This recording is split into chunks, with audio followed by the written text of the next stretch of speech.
And we're back, and that was Torn Curtain. And as it turns out, Torn Curtain, despite Universal's best efforts, was not a commercial success. It flopped, and if you're counting, that's two in a row now for Alfred Hitchcock, going back to Marnie.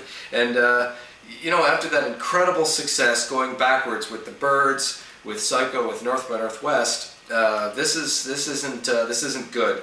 There are lots of reasons for it, but first I just want to say that I liked it. We liked it, and I think it's worth a second look for people who didn't like it back in the '60s. But anyways, back then, perhaps the actors involved weren't very appropriate. They were not Alfred Hitchcock's first choice. And over all these 45 some movies, how many times have we seen when an actor or an actress was thrust upon Alfred Hitchcock that would not have been his first choice? It doesn't ever turn out well, so that means he doesn't want to direct them. The other thing that drove him nuts about this is let's say the budget of this movie was $4 million. 1.8 million of that, or thereabouts, went to salaries to Paul Newman and Julie Andrews, and that drove him crazy. I mean, he just felt he could get stars that were really, really big and get them to do what he wanted and make these great movies. And no, I just love Julie Andrews. I love looking at her. She's great. I've seen Sound of Music a million times, and she didn't bring anything to this part. But that's really not her fault, because there really wasn't much for her to bring. She doesn't know anything about what's going on until Paul Newman finally tells her, and then suddenly, well, what's she going to do? They're just trying to escape, and I think it's just lack of a good script, and about that script, and with regards to Paul Newman and how good he was or wasn't in this movie, he had issues with this script real early on, and wrote at least one very long letter to Alfred Hitchcock detailing his concerns. His heart was in it. Paul Newman was a cool guy and made very few poor movies. I don't think very many of his suggestions were taken by Alfred Hitchcock, who himself must have realized that this just wasn't going to work. To my mind, I don't think he was frustrated with Paul Newman's style of method acting like he was with Montgomery Clift, although Montgomery Clift had some other problems going on in his life at the time.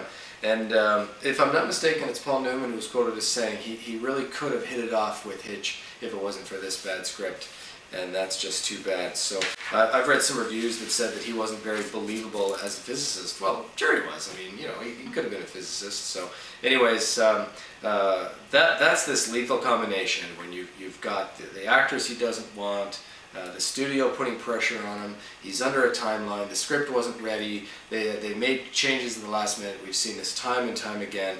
It would have been better almost for them to just not make the movie at that point. But, and another thing, nowadays, what suffers with this movie is the historical context of what was going on. I can't speak for Diane, but I personally saw this movie the first time before the Berlin Wall fell and before the collapse of the Soviet Union. And if you don't know, we were terrified of the Soviet Union. We were terrified of the KGB, and we were terrified of World War III. And anytime you saw a movie like this, you just didn't know. You thought these guys were really, really clever, or these KGB agents were everywhere, and it was very, very scary. And it reminds me of why all those early spy thrillers that Alfred Hitchcock did before World War II, the country of origin from the international spy ring of bad guys with the Eastern European accents, you never really knew, and it makes the movies timeless. This is not so timeless. And it reminds me of another movie, The Russia House, with Sean Connery and Michelle Pfeiffer. Again, I saw that at the time in theaters, and it scared the hell out of me. But seeing it now, it's like, they're Soviets. They don't even know what's going to happen. Their union's going to collapse in 5 minutes. So anyways, I will say that in that context, Torn Curtain maybe doesn't age well because of that. But it doesn't matter. We just found it weirdly watchable, and I liked it. I'll be real interested to see what some of you first-timers think of it, and some of you people who saw it again and again in the 70s. So again, what was there like? Well, that death scene with Gromick, where Paul Newman and the farmer's wife killed, that was fantastic. And Hitchcock specifically wanted to show realistically how hard it is to kill a man. And maybe seeing some of those James Bond movies where he shoots a guy and the guy and dies, or strangles a guy for 10 seconds and the guy dies. This wasn't that. This was much more realistic and hard to watch with no music. There was zero music during that. Isn't that fun? I mean, music during the shower scene in Psycho, no music in the movie Birds, no music in the movie Lifeboat, and only ambient music in Rear Window. Well, zero music in that fight scene that was to the death, and just excellent. So I loved it. Killing is no fun, and this was a different type of spy thriller. And again, maybe audiences in 1966 wanted James Bond, and they got them. So speaking of music or no music, the music that was composed by John Addison, you know, early on, sometimes it was pretty bad. It's not his fault. He had to write it really quickly on this case, and sometimes I thought the music was very appropriate.